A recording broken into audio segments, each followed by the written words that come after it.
어, 제가 존경하는 우리 정창경 목사님, 심호하시는 교회에 와서 이렇게 주의 말씀을 증거할 수 있다는 것만으로도 제 생애의 큰 영광이라 생각을 하고 잊지 못할 큰 행복이라 제가 생각하고 먼저 감사를 드리며, 또한 이 모든 것 가운데 함께 하신 하나님께 온전한 영광으로 올려드리기 원합니다.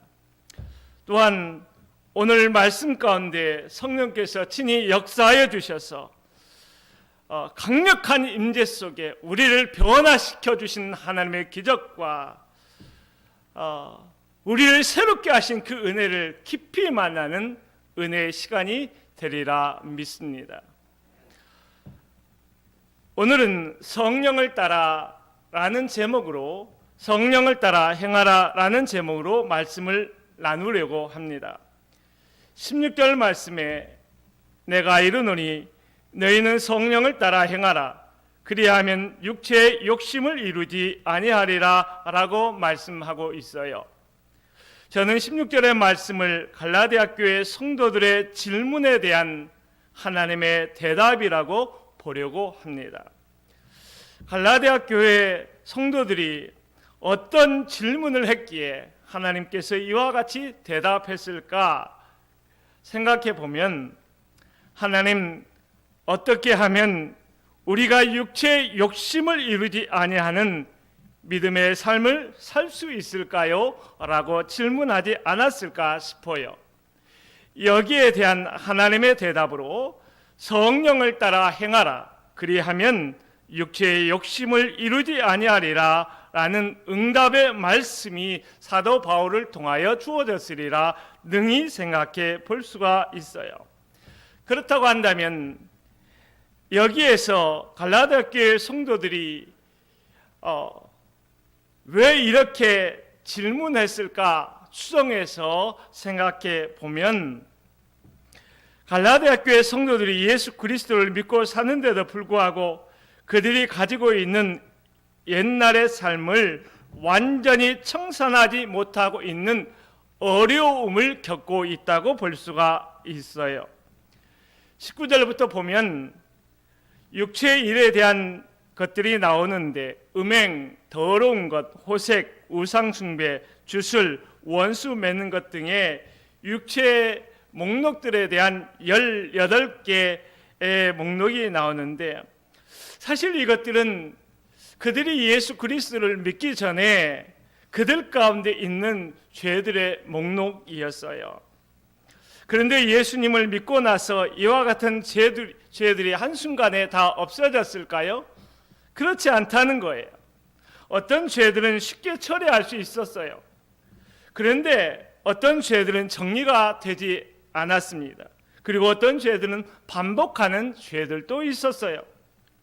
왜 예수 그리스도를 나의 하나님, 나의 주님으로 믿고 있는데 이런 죄들로부터 나의 삶의 자유를 누리지 못하고 고통 가운데 있어야 하는가에 대한 고민이 있었던 것이지요.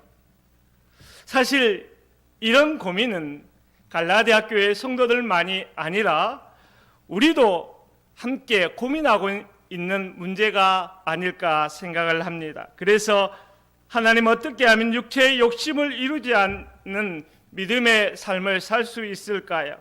우리들도 끊임없이 하나님께 질문하면서 이와 같은 진통의 과정을 겪어 오고 있고 앞으로도 겪어가리라 생각을 해봅니다. 갈라디아 교회 성도들이 이와 같은 질문을 하나님께 할 수밖에 없었던 또 다른 이유를 이 본문의 말씀에서 찾아보면, 실제적으로 이렇게 질문하게 된 배경에는 율법으로부터 오는 유혹이 그들의 신앙생활에 강력하게 다가왔음을 미루어 짐작해 볼 수가 있어요. 그래서 18절에 너희가 만일 성령의 인도하신 바가 되면 율법 아래에 있지 아니하리라 이렇게 말씀하고 있어요. 갈라디아 사람들에게 율법은 대단히 화려한 신앙의 유혹이었으리라 생각을 해요. 율법을 지키는 것은 어찌 보면 종교적으로 대단히 화려한 옷을 걸치고 사람들 사이에서 자신을 드러내는 것과 같은 유혹이 아니었을까 생각을 합니다. 내가 이만큼 멋진 신앙생활을 하고 있어 라는 자기 의와 자기 자랑을 드러내는 화려한 포장된 영적 우월감을 충족시키기 위한 그런 율법의 행위를 말하는 것입니다. 그들은 예수 그리스도를 믿고 보니까 이러한 화려한 종교 생활에 대한 포장된 유혹이 잘못이라는 것을 알지만 죄악된 본성으로부터 나오는 그러한 유혹에 대해서 단호하게 정리하지 못하고 그러한 유혹에 한 발을 걸치고 있는 모습 속에서 그들이 영적으로 심각하게 고민하고 있는 가운데 하나님 앞에 그리고 목양하는 사도 바울에게 바울 선생님 어찌하면 이와 같은 영적인 문제로부터 좀 자유할 수 있을까요? 이와 같이 질문했으리라 생각을 합니다. 그들의 그런 삶은 마치 에덴 동산에서 이브가 선악과를 보았을 때 보암직도 하고 먹음직도 한 것처럼 율법을 통해서 자기 의의 탑을 쌓고 신앙생활이 그럴듯해 보이는 화려함까지 가지고 있다고 한다면 그들이 율법에 대해서 정말 마음이 많이 흔들렸으리라 생각해 볼 수가 있어요. 그런데 이것은 어느 한 개인의 문제가 아니라 교회 전체 문제가 될 정도로, 그래서 사도 바울이 갈라디아 교회 성도들에게 말씀을 전하면서 율법에 대한 이야기를 꺼내지 않으면 안 될 정도로 심각한 교회 문제였던 것이지요. 이러한 상황 속에서 우리의 행위를 통한 공로로 구원을 얻는 것이 아니라 십자가에서 우리의 죄를 위하여 죽은 예수 그리스도를 믿는 믿음을 통하여 구원을 얻는다라고 하는 단순한 진리는 어찌 보면 그들에게 매력이 없고 너무나 소박한 진리처럼 여겨졌을지도 모르겠다 싶어요. 그러한 갈등 속에서 어떻게 하면 이와 같은 포장된 종교 생활로부터 탈출할 수 있을까에 대한 고민을 가지고 질문했으리라 생각을 합니다. 사랑하는 성도 여러분, 하나님께서 바울을 통하여 어떻게 해답을 주고 있을까요? 성령을 따라 행하면 된다라고 단순하고 명쾌한 대답을 주고 있어요. 성령을 따라 행하면 육체의 세욕을 이길 수 있는 것이고, 성령을 따라 행하면 율법이 가져다 주는 영적인 포장된 화려함의 유혹에 넘어가지 않을 수가 있다고 하는 것이에요. 성령을 따라 행하라 라는 이 말씀에 대해서 저는 좀 넓게 적용의 범위를 넓혀서 좀 우리에게 적용해 보면 어떨까 싶어요. 사실 우리가 감당하기 어려운 문제들이 실제적으로 너무나 많아요. 그런데 이 모든 문제들에 대한 하나님의 응답을 한 문장으로 요약을 해볼 수 있다면 성령을 따라 행하라는 하나님의 응답으로 저는 정리할 수 있다고 생각을 합니다. 어떤 사람들은 목사님 너무 현실을 몰라도 너무 모르십니다 라고 말할 수가 있어요. 그런데 그렇지가 않아요. 우리가 사는 현실이 아무리 복잡한 것 같아 보여도 하나님 앞에는 너무나 단순한 거예요.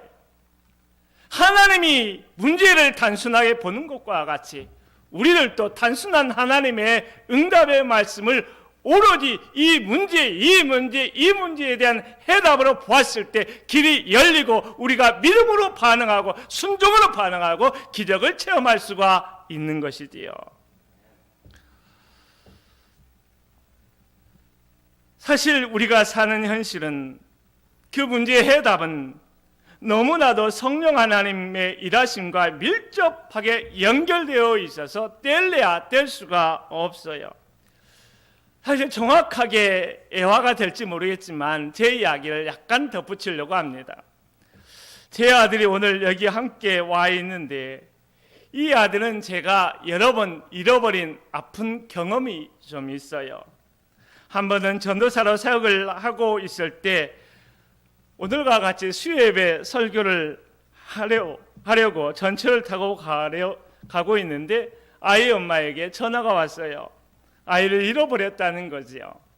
근데 사역자가 참 이런 고통이 있는 것 같아요. 자기 가정의 일보다 하나님의 부르심 앞에 응답할 수밖에 없는 아픔이 있잖아요. 눈물을 흘리면서도 주의 말씀하신 그 길을 걸어가야 되지 않아요. 그때 가슴이 뭉클 아프고 힘들고 어려운 순간이었지만 아이 엄마가 아이를 잃어버렸다는 그 전화에도 불구하고 저는 수요예배 말씀을 증거하려 교회 앞으로 갔던 적도 있어요. 그런데 이보다 더 고통스러운 사건이 일어났어요. 어느 날 아침에 학교에 간다던 아이가 저녁 8시에 들어오지 않은 거예요. 학교 선생님에게 전화를 했는데 아들이 학교에 오지 않았다고 하는 거예요. 차를 타고 동네 인근을 1시간 가까이 돌아다니면서 하나님 얼마나 많이 하나님을 불렀는지 몰라요. 주님 도와주세요. 주님 도와주세요. 그런데 알고 봤더니 아들이 아침에 마을버스를 타고 학교로 이렇게 출발했다는 것이에요. 그런데 아들이 학교에서 내리지 않고 회기역에서 내렸어요. 그래서 부랴부랴 회기역으로 9시 30분경에 갔어요. 그때부터 12시가 넘었을까지 전철역에 있는 모든 CCTV를 보면서 아이가 찍혔나 보고 또 보았습니다. 근 12시가 되어서 아들의 영상을 발견할 수가 있었어요. 아들이 계단에 여기 난간을 이렇게 잡고 한 걸음 한 걸음 내려가는 그 모습이 한 몇 초 동안에 찍힌 그 영상을 보았던 거예요. 저는 그 영상이 나오는 촬영된 그 모니터를 보면서 핸드폰을 꺼내서 그 영상을 찍어가면서 혹시 아들과 마지막으로 볼 수 있는 아들의 영상일지도 모르겠다는 생각에 눈물을 펑펑펑 쏟으면서 그 아들의 영상을 찍었어요. 그 과정 속에서 제가 얼마나 하나님께 간절하게 기도했겠어요. 옆에 있는 아이 엄마는 얼마나 간절하게 하나님께 기도했겠어요. 그런데 12시 좀 넘어가니까 회기역 영무원들이 이제 문을 닫아야 한다고 나가라고 하는 거예요. 그래서 막 나가려고 하는데 회기역에 전화가 왔어요. 우리 이런 아이가 있는데 혹시 당신의 아이가 아니냐고. 그래서 알고 봤더니만 이 아이가 회기역에서 전철을 타고 인천행 전철을 타고 부평에서 내린 거예요.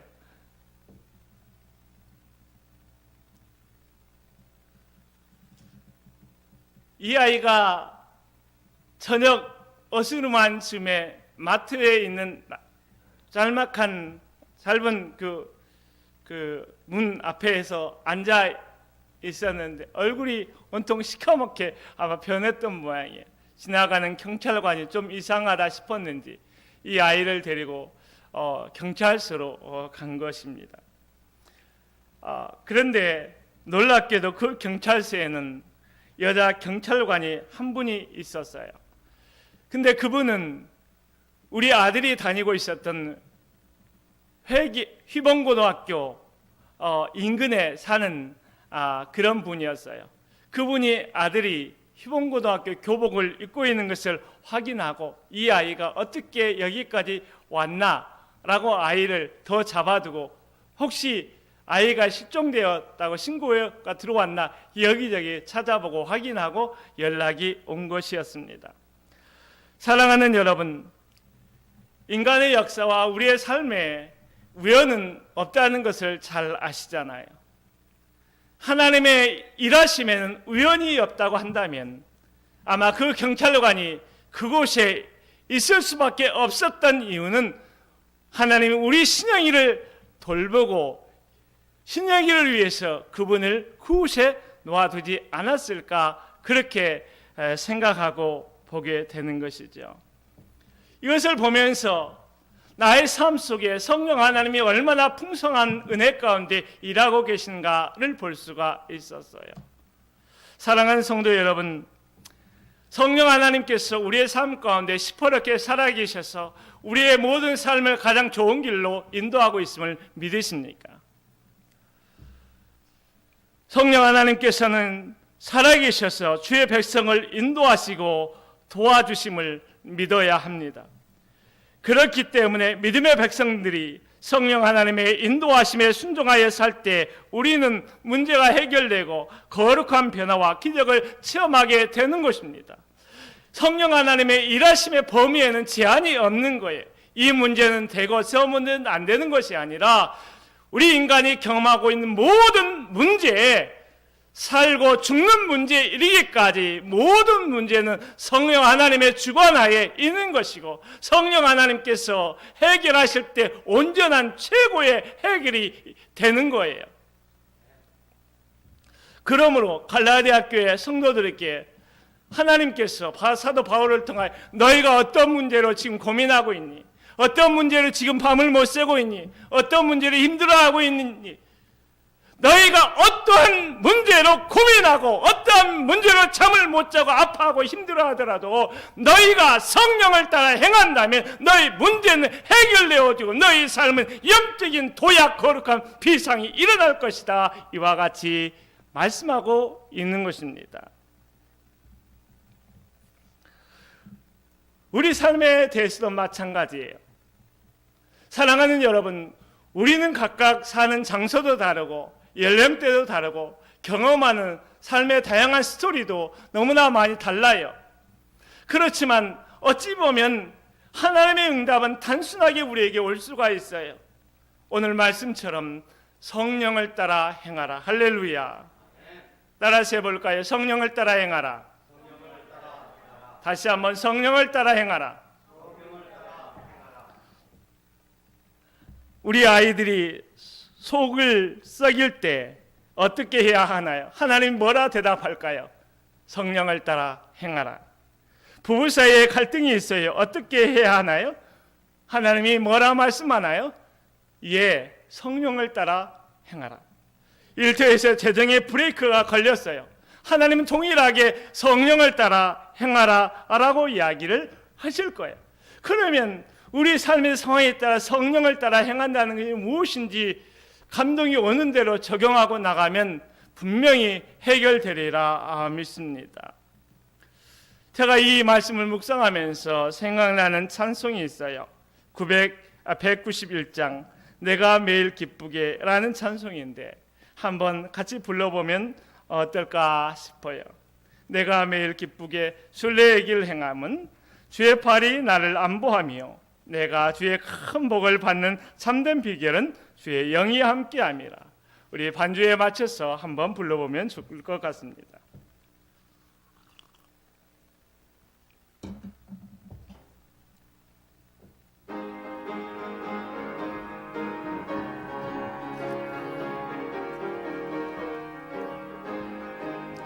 내가 매일 기쁘게 순례의 길 행함은 주의 발이 나를 안보하며 내가 주의 큰 복을 참된 비결은 주의 영이 함께하. 성령이 계시네. 할렐루야 함께 하시네. 좁은 길을 걸으며 밤낮 기뻐하는 것 주의 영이 함께함이라. 저는 죄에 빠져서 평안함이 없을 때 예수 십자가의 공로 힘입어 그 발 아래 엎드려 참된 평화 얻음은 주의 영 나와 동행하시고 모든 염려하시니 나는 숲의 새와 같이 기쁘다. 내 기쁜 마음으로 모든 뜻을 행함을 주의 영이야. 세상 모든 욕망과 나의 모든 정력은 십자가에 이미 못을 박았네. 어두운 밤이 지나고 주님 봤으니 주의 영이 함께함이 성령이 계시네. 성령이 계시네. 할렐루야 함께 하시네. 좁은 길을 걸으며 밤낮 기뻐하는 것 주의 영이 성령이 계시네. 성령이 계시네. 할렐루야 함께 하시네. 좁은 길을 걸으며 밤낮 기뻐하는 것 주의 영이 함께 함이라. 좋지 않아요? 저는 너무 좋더라고요. 이 말씀을 준비하면서 이 찬양을 좀 읊조려 보면서 내가 매일 기쁘게 순례길 행하면 할렐루야. 주의 팔이 나를 안보하며. 여러분 한번 이런 경험 없나요? 억제할 수 없는 기쁨을 가지고 찬양을 읊조릴 때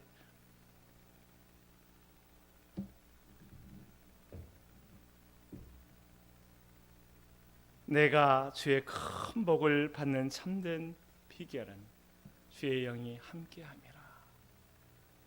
전에 죄에 빠져서 평안함이 없을 때 예수 십자가의 공로 힘입어 그 발 아래 엎드려 참된 평화 얻음은 주의 영이 함께함이라. 저는 오늘 이 은혜의 찬양이 여러분의 삶을 새롭게 바꾸는 놀라운 영적인 도약점이 될 수 있기를 주의 이름으로 축원합니다. 아멘.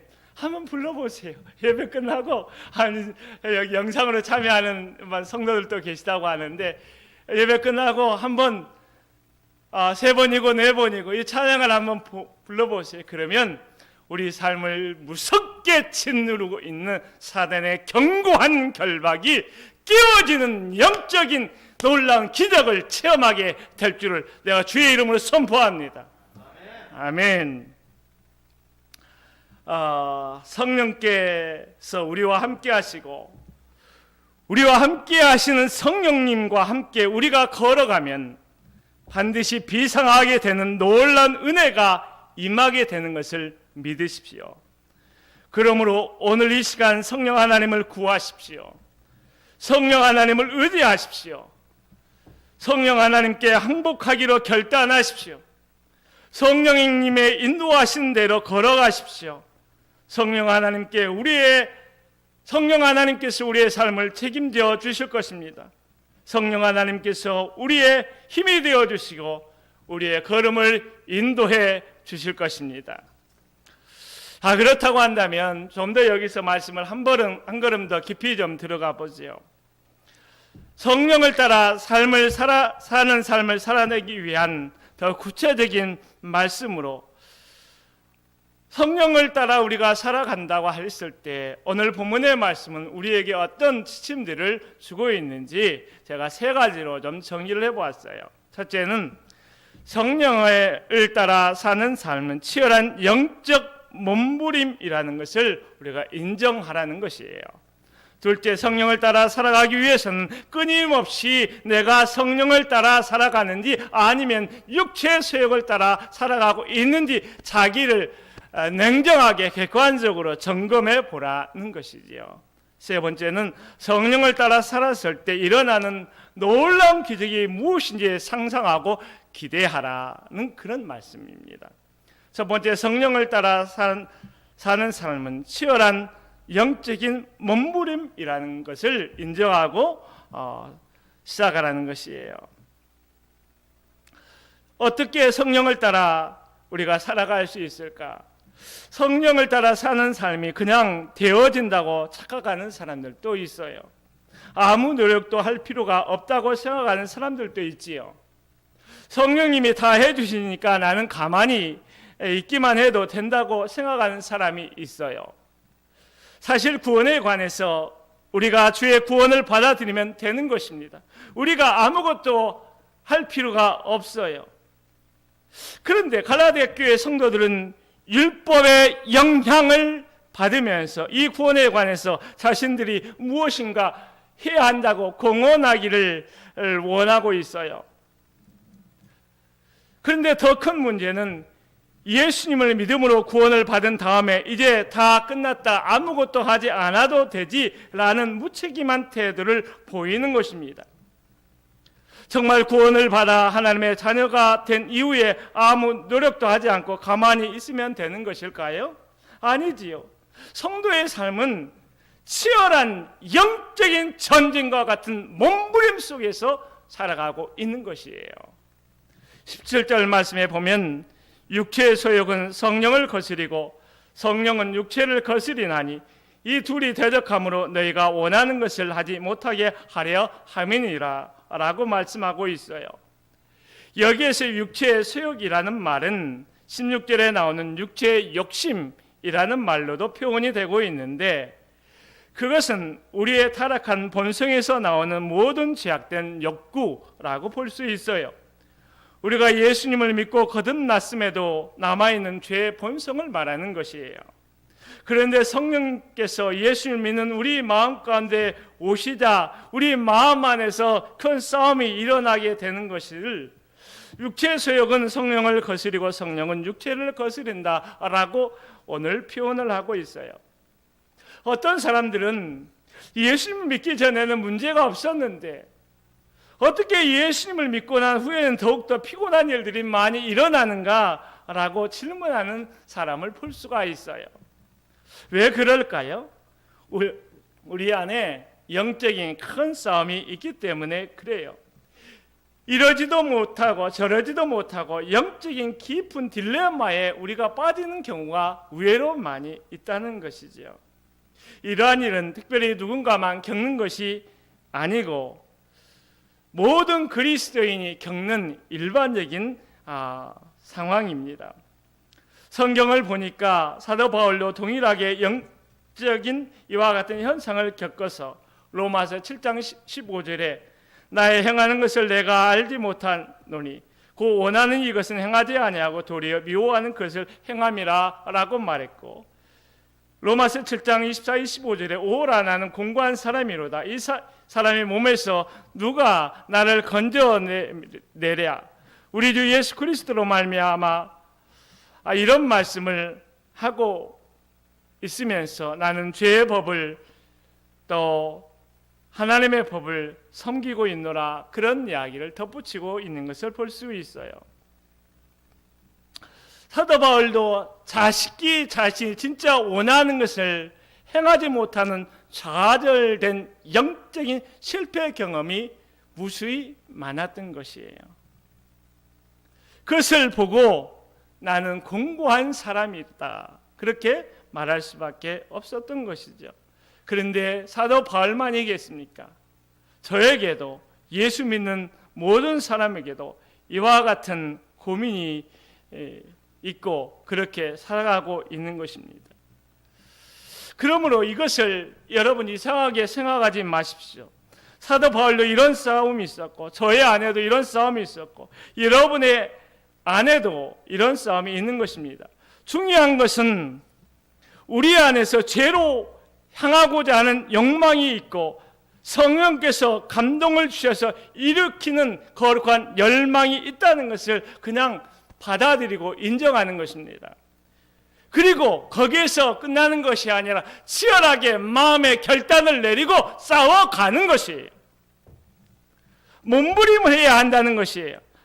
아무것도 하지 않고 다른 사람을 탓해서 안 됩니다.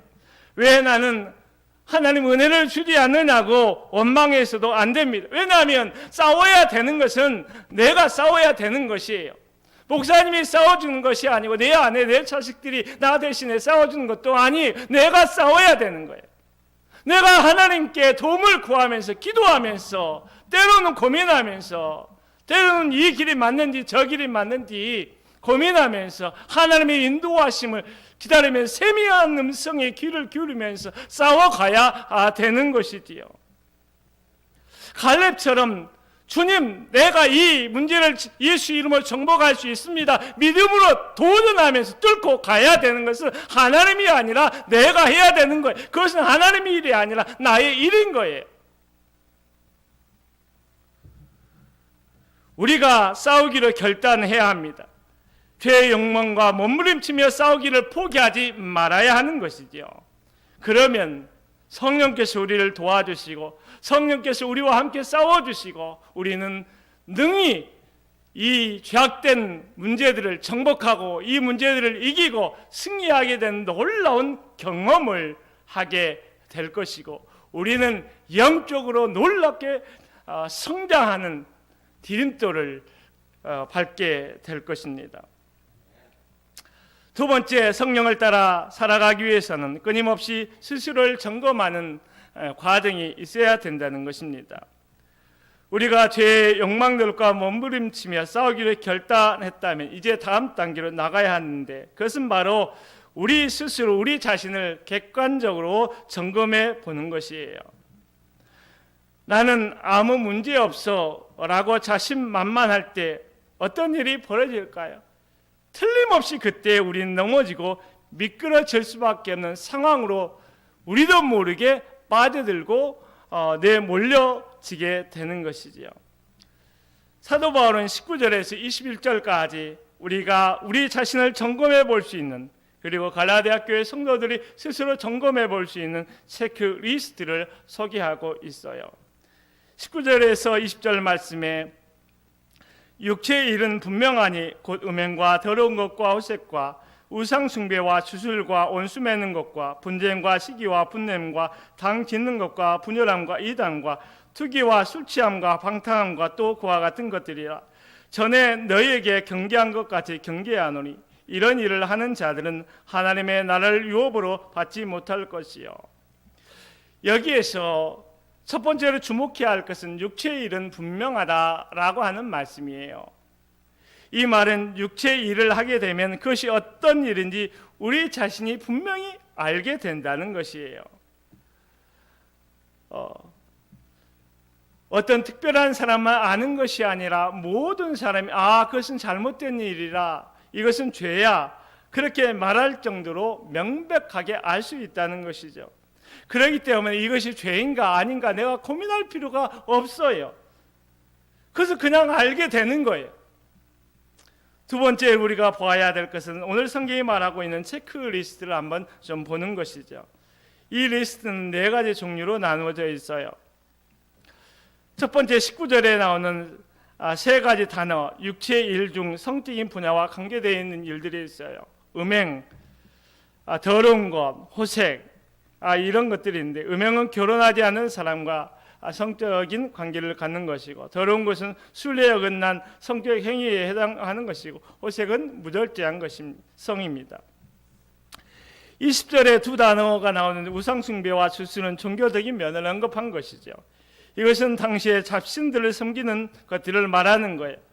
우상숭배는 가짜 신을 내세우고 있다면 주술은 성령님의 일인 양 가장하는 것들을 말하고 있는 것이죠. 20절과 21절에 이어지는 8가지는 사람들과 관계되는 것인데 온수 매는 것과 분쟁과 시기와 분행과 당 짓는 것과 분열함과 이단과 투기 8가지인데 투기는 남의 것을 탐내는 욕심을 말함이고 분열함은 분노의 결과로 사람들을 갈라서게 하는 것이에요. 마지막으로 술 취함과 방탕함이 있는데 이것은 서로 맞물려 있어요. 방탕함은 술 중독으로 인해서 방탕하게 생활하는 것입니다. 여러분 이런 리스트를 한번 자기 자신에게 맞추어서 점검해 보면 어떨까 싶어요. 우리가 사실은 꼭 이런 리스트를 우리가 만들어서 점검하지 않더라도 우리가 말씀 앞으로 나가기만 해도 우리 스스로 그냥 점검이 되어진 일들이 얼마나 많은지 몰라요. 그러므로 우리는 늘 말씀 앞으로 나가서 우리 자신을 점검해 보는 거룩한 영적인 훈련이 꼭 있어야 된다는 것이죠. 말씀을 통해서 자신을 들여다보는 좋은 방법 가운데 한 가지는 큐티하는 거예요. 큐티를 통해서 끊임없이 자기 자신을 점검해보고 자기 안에 꿈틀거렸던 죄의 욕망들을, 그러한 허물들을 우리는 쉽게 처리할 수가 있어요. 전에 우리는 큐티인을 가지고 큐티를 했는데, 한 번은 그 큐티 책을 펼쳤는데 그 내용이 이런 것이었어요. 바리새인과 서기관 중에서 몇 사람이 예루살렘에 내려와서 예수님께 왔는데 예수님의 제자 몇 사람이 씻지 않고 떡을 먹는 것을 보았습니다. 그래서 장로들의 전통을 지키지 않는다고 비난을 했어요. 정의학이라고 하는 분이 이 말씀을 묵상하고 큐티하면서 장로들의 이와 같은 위성적이고 외식적인 모습이 이것은 내 모습이었구나 라고 하는 것을 발견하면서 큐티 간증을 좀 올려놨는데, 내용은 이런 거예요. 이 사람의 아버지가 6.25 전쟁에 참전했다가 머리를 다쳐서 뇌수술을 여러 차례 했어요. 그런데 후유증이 심했는지 새벽에 가끔 일어나 집에 있는 가구를 부수기도 하고 또 구타하기도 하는데, 이런 일들이 이 어린아이에게 너무나 무서웠다는 것이에요. 한 번은 자기가 아들이 말을 듣지 않는다고 추운 겨울에 아들을 발가벗겨 놓고 수돗물을 틀어서 이렇게 혼내는, 물을 끼얹는 그 충격이 아마 너무나 컸던 모양입니다. 하루는 중학교 친구들과 함께 등교할 때 새벽 청소를 마치고 귀가하는 아버지와 마주치는 일이 있었어요. 상위 군인으로 악친하고 더러운 옷을 입고 있는 아버지가 부끄러워서 친구들에게 먼 친척 아저씨라고 말했다는 것이에요. 그 말을 듣고 그의 아버지는 고개를 푹 숙이고 가는데 그 뒷모습이 이 아이의 마음에 오랫동안 남아 있었어요. 이런 일로 인해서 아버지와 큰 거리감이 생겼어요. 어렸을 때 아픈 기억 때문에 아버지를 외면하게 되었어요. 후에 예수님을 믿으면서 아버지의 구원을 외면하고 그저 아버지는 아버지, 나는 나로 이렇게 오랫동안 살아왔는데, 이 말씀을 묵상하게 되면서 자신의 외식함을 발견하고 회개하게 되었다는 것이에요. 자신의 죄의 문제를 회개로 처리하게 되자 그때 성령님이 역사하기 시작했어요. 병든 아버지의 구원을 놓고 기도하게 되고 또 아버지와 화해를 하게 되고, 아버지가 임종하기 전날 산소 마스크를 쓰고 있는 아버지가 응급실에서 영접 기도를 하고 예수 믿고 구원받고 천국 가는 놀라운 역사가 일어나는 것이죠. 성령님께서 일하신 것입니다. 왜 이런 일이 일어났을까요? 자기가 하나님의 말씀 앞에 겸손하게 자기 자신을 돌아볼 수 있는 그런 시간이 있었기 때문에 그래요. 말씀 앞에서 자기 자신을 돌아보지 않는 사람은 경건한 그리스도인, 성숙한 믿음의 사람이라고 볼 수가 없어요. 혹여 여러분 가운데 매주에 그런 날마다의 말씀과의 만남이 어렵다고 한다면 사도 바울이 언급한 것처럼 영적인 성장을 위한 체크리스트를 좀 만들어 보면서 스스로 점검해 본다면 내가 육체의 소욕을 따라가는지 아니면 성령이 원하시는 그 길을 따라가는지 아마 쉽게 발견할 수 있으리라 생각을 합니다.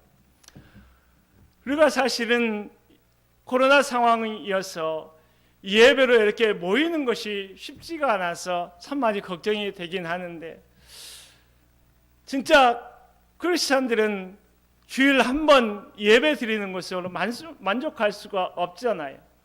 우리는 일주일을 위해서 주일날 한 번 주시는 은혜로 우리가 살아갈 수가 없어요. 우리는 날마다 공급하시는 하나님의 은혜가 필요하고 날마다 우리에게 주시는 날마다의 생명의 말씀이 언제나 우리에게 필요한 것이지요. 그렇기 때문에 사랑하는 성도 여러분, 날마다 하나님의 말씀 앞으로 다가가기를 힘을 내십시오. 여러분 날마다 하나님의 말씀 앞에 서지 않을 때 여러분은 점점 더 하나님의 성령을 따라 행하는 것이 아니라 육체의 소욕을 따라 본능적으로 이끌려가게 되어 있어요.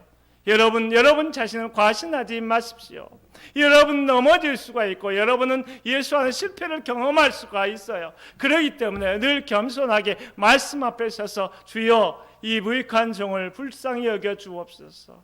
주여 이 무익한 종을 용서하여 주옵소서. 주여 주의 은혜가 필요합니다. 주의 말씀의 점검이 필요하며 성령님 내 안에 오셔서 역사하여 주셔서 잘못된 것을 짚어주시고 고장난 것을 고쳐주시고 온전히 바로 설 수 있도록 주님 도와주옵소서.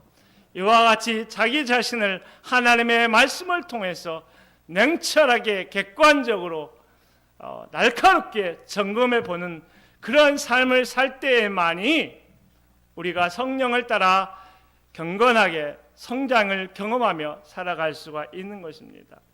어떤 사람은 은혜에 대해서 말할 때 굉장히 감정적인 영역에 있어서 은혜만을 이야기해요. 어떤 놀라운 신비적인 것을 체험하는 것만 은혜를 이야기하는데 진짜 은혜는 얼마나 냉철한지 몰라요. 진짜 은혜는 얼마나 칼같이 차가운지 몰라요. 여러분, 하나님의 뜨거운 은혜만이 아니라 차갑게 날카롭게 나의 삶을 수술하신 그 은혜의 말씀 앞에 여러분을 내어놓고 주님 날마다 나를 수술하여 주옵소서. 날마다 나를 고쳐 주옵소서. 날마다 나를 새롭게 하옵소서. 여러분 내어 맡길 수 있는 결단함이 오늘 여러분에게 있기를 주의 이름으로 축원합니다. 마지막 세 번째, 성령의 아름다운 열매, 그 기적의 역사를 기대하라는 말씀이에요. 여러분, 성령께서 여러분 안에서 여러분의 삶을 통해서 역사하실 때 얼마나 놀라운 일이 일어날까 한번 상상해 보신 일이 있습니까? 정말로 우리의 인간적인 상상을 뛰어넘는 놀라운 일들이 일어나요. 그래서 성령 하나님의 일하심에 대해서 저는 영어로 wonderful이라는 단어를 보통 써요. 그것은 우리의 생각, 우리의 이성, 우리의 기대치를 훨씬 더 뛰어넘는 놀라운 일을 우리 안에 성령께서 행하시기 때문에 그래요. 여러분, 참으로 성령을 따라 살기를 원하십니까? 그렇다고 한다면 오늘 이 시간 성령 하나님의 일하심에 대한 여러분의 기대치를 최고로 올릴 수 있기 바랍니다. 여러분 성령을 구하고 성령이 여러분 가운데 임하시면 여러분 놀라운 일이 일어날 거예요. 여러분의 삶이 변화될 거예요. 여러분의 가정이 달라질 거예요. 여러분의 자녀가 달라질 거예요. 여러분의 인생이 도약하는 놀라운 비상의 역사가 일어날 거예요. 아무리 코로나 상황이라 해도 죽을 자리에 있다 할지라도 일어서고 회복되고 앞으로 나아가는 예수의 기적이 여러분 가운데 있게 되는 거예요. 여러분 이것을 믿으십시오. 여러분 이것을 기대하십시오. 여러분 이것을 상상하시고 소망하십시오. 하나님께서 주의 말씀에 우리의 마음에 소원을 두고 행하신다 말씀해 주셨어요. 여러분 성령 하나님이 우리에게 행하실 때 우리가 감당할 수 없는 놀라운 은혜를 주실 거예요. 이 은혜를 기대하고 이 은혜를 바라고 이 은혜를 상상하면서 힘을 내고 오늘의 고난을 견디고 나가야 되는 줄로 믿습니다. 오늘 사도 바울은 성령 하나님의 일하심의 모든 엑기스, 은혜의 엑기스를 축약하고 모아놓은 것으로 성령의 열매라는 것으로 지금 이야기를 하고 있어요. 갈라디아 5장 22절 23절에 오직 성령의 열매는 사랑과 일합과 화평과 오래 참음과 자비와 양성과 충성과 온유와 절제니 이 같은 것을 금지할 법이 없느니라 라고 말하고 있지요. 성령께서 우리 안에 역사하시고 우리가 성령의 역사에 마음을 열고 성령의 인도하심에 순종하게 되면 하나님의 놀라운 역사가 일어나기 시작하는데 그 모든 역사를 사도 바울은 9가지로 이와 같이 정리해서 핵심을 짚어주고 있는 것이에요. 첫 번째는 사랑과 일합과 화평의 역사인 거예요. 그것은 다른 게 아니에요. 하나님을 더욱더 사랑하게 되는 거예요. 여러분, 하나님을 사랑하게 되면 너무 좋잖아요. 할렐루야. 그리고 하나님의 기쁨이 우리 안에서 점점 커져가는, 차고 흘러 넘치는 그런 역사가 우리 안에서 일어난다고 하는 거예요. 이 실제로 경험하고 누리게 된다는 거예요. 그리고 화평이라는 것은 다른 게 아니에요. 하나님과의 막힌담이 없어지는 거예요. 할렐루야. 두 번째는 오래 참음과 자비와 양선의 열매들이 나타나기 시작하는데, 이것은 하나님을 향한 것이라기보다는 사람을 향한 것이라고 볼 수가 있어요. 오래 참음은 무엇일까요? 자기를 괴롭히거나 핍박하는 자들에 대해서 인내심을 발휘하는 것이지요. 자비는 자신을 낮추면서까지 남을 실제적으로 돕는 것이에요. 양선은 말과 행동이 진실한 것을 말하는 것이고, 어떤 상황에서도 한결같은 모습을 양선이라 볼 수가 있어요. 세 번째, 온유와 절제인데, 그것은 자기 안에서 일어나는 자기에 대한 부분이라고 볼 수 있어요. 다른 사람과 비교하지 않는 겸손함, 그것이 바로 온유라고 볼 수 있어요. 우리는 우리 스스로 무엇보다도 절제하는 역사가 일어나게 되는 것이죠. 그러므로 사랑하는 성도 여러분, 성령께 순종할 때 일어나는 놀라운 역사들을 기대하십시오. 우리들도 달라질 수가 있어요. 우리 가정도 달라질 수가 있어요. 우리의 자녀들도 달라질 수가 있어요. 우리의 교회도 달라질 수가 있어요. 성령께 순종하면, 성령님과 함께 행하면, 할렐루야, 이런 일을 경험할 수 있다는 거예요. 그러므로 한번 우리 이런 기대를 가지면 어떨까요? 우리 1년 뒤에 하나님이 우리 안에 일해서 어떤 놀라운 역사가 일어날 수 있을까? 3년 뒤에 어떤 놀라운 역사가 일어날 수 있을까? 저는 갑자기 요즘에 이런 기대를 갑자기 부쩍부쩍 갖게 되는 일들이 많이 일어나고 있어요. 그래서 제가 얼마 전에 누구에게 글을 좀 올리면서 이런 글을 썼어요. 제가 지금 하나님의 말씀에 반응하면서 일어난 내 감정을 솔직하게 고백하면, 하나님께서 내 안에서 이제 일하기 시작할 때 1년 뒤에 어떤 일이 일어날까 놀랍게 기대되면서 어떤 일이 일어날 수 있을까 막 적어보고 싶은 생각이 막 일어난다고 그랬어요. 2년 뒤, 3년 뒤에 무슨 일이 일어날까 한번 제가 상상하면서 그 하나님이 행하신 놀라운 일들에 대해서 한번 리스트 적어보는 어떤 축복의 은혜의 리스트를 만들어가지고 이렇게 적어보려고 그렇게 구체적으로 실천 목록에 좀 적어놓았던 그런 적도 있어요. 사랑하는 여러분, 성령의 일하심은 놀라운 거예요. 성령의 일하심 우리의 상상을 뛰어넘는 거지요. 성령의 일하심은 우리가 감당하기 어려운 너무나 큰 행복으로 우리에게 다가오는 것이에요. 저는 성령을 기리하는 성령 강림절 앞에 두고 우리 목사님께서 우리 성도들에게 하늘의 신령한 복을 간절히 구하는 마음으로 이와 같은 말씀의 큰 잔치를 마련하고 있다, 그런 생각을 합니다. 저는 이런 목사님의 리더십 앞에 이제 하나님의 성령께서 일하시는 문이 활짝 열려져 있구나, 할렐루야, 더 열려있고 있구나, 할렐루야, 더 많이 열리고 있구나, 그 은혜가 지금 내 앞에, 우리 교회 앞에 있구나 라고 하는 생각을 하면서 할렐루야, 하나님 앞에 찬양 영광을 돌리고 싶어요. 사랑하는 여러분, 제가 한 가지 이야기만 하고 말씀을 마무리하려고 합니다. 일제시대 때 일사가고 주기철 목사님과 안희숙 사모님이 평양 형무소에서 만나서 손가락으로 대화를 했어요. 안희숙 사모님께서, 목사님, 저는 죽기 원해서 나섰지만 고문이나 못 견딜 핍박이 닥쳐서 감옥에 들어가서 죽으려고 했지만 못 죽으면 어찌할까요? 그것이 무섭습니다. 안희숙 사모님이 주기철 목사님에게 이와 같이 질문을 했어요. 그때 주기철 목사님께서 우리는 그저 한 발자국씩만 걸읍시다. 뛰려고도 말고 날려고도 말고 그날 닥쳐오는 일을 한 발자국만 가면 갈 수 있지 않겠어요? 이 역사는 반복합니다. 정말 주님을 위해 죽으려 하던 사람이 실패한 전례가 없어요. 예수님은 살아계시니까요.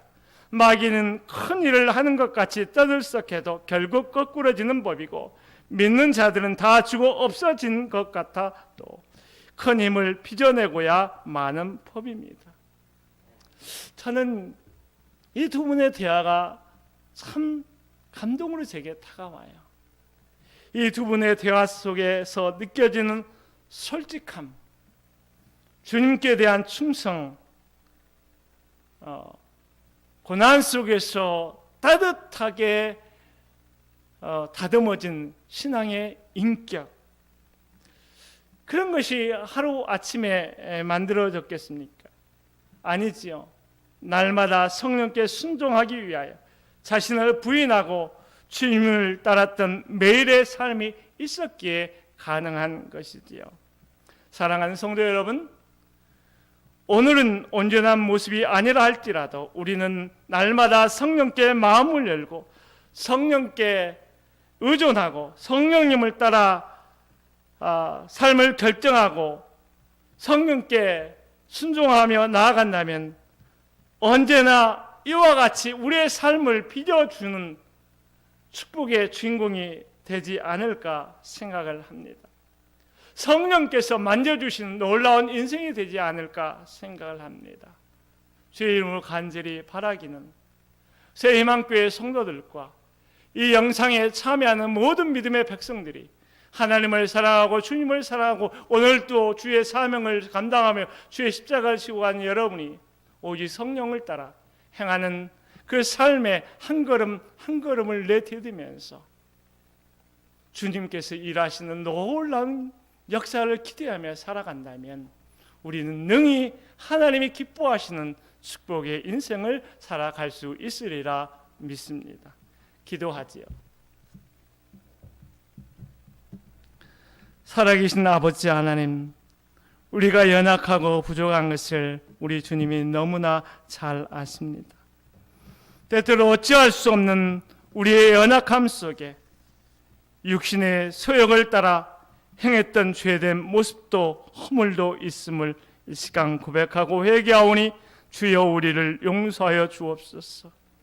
이제 우리의 연약함을, 우리의 허물을 하나님 앞에 내어놓고 다시금 성령 하나님을 따라 행하기로 결단하고 나가오니 우리의 주의 성령께서 우리의 마음을 붙들어 주시고 우리의 마음의 중심에 역사하여 주셔서 온전히 주님을 따라 살아갈 수 있도록 성령께 순복하고 나아갈 수 있도록 우리의 걸음걸음 축복하여 주시옵소서.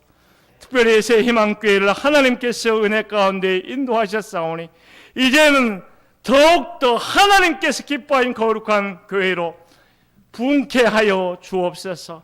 예배자들이 이전에 가득 채워지고 하나님을 높여 예배하는 거룩한 예배의 부흥이 속히 더욱 크게 일어나게 하여 주옵소서. 이 땅에 죽어가는 사람들이 많습니다. 아직도 예수님을 알지 못하는 많은 사람들이 많이 있습니다. 성령의 권능에 힘입어서 예수 그리스도를 우리의 주님으로, 그들의 주님으로 우리가 인도해낼 수 있도록 역사하여 주옵소서. 우리 주님 감사하고 예수님 이름으로 기도하옵나이다. 아멘.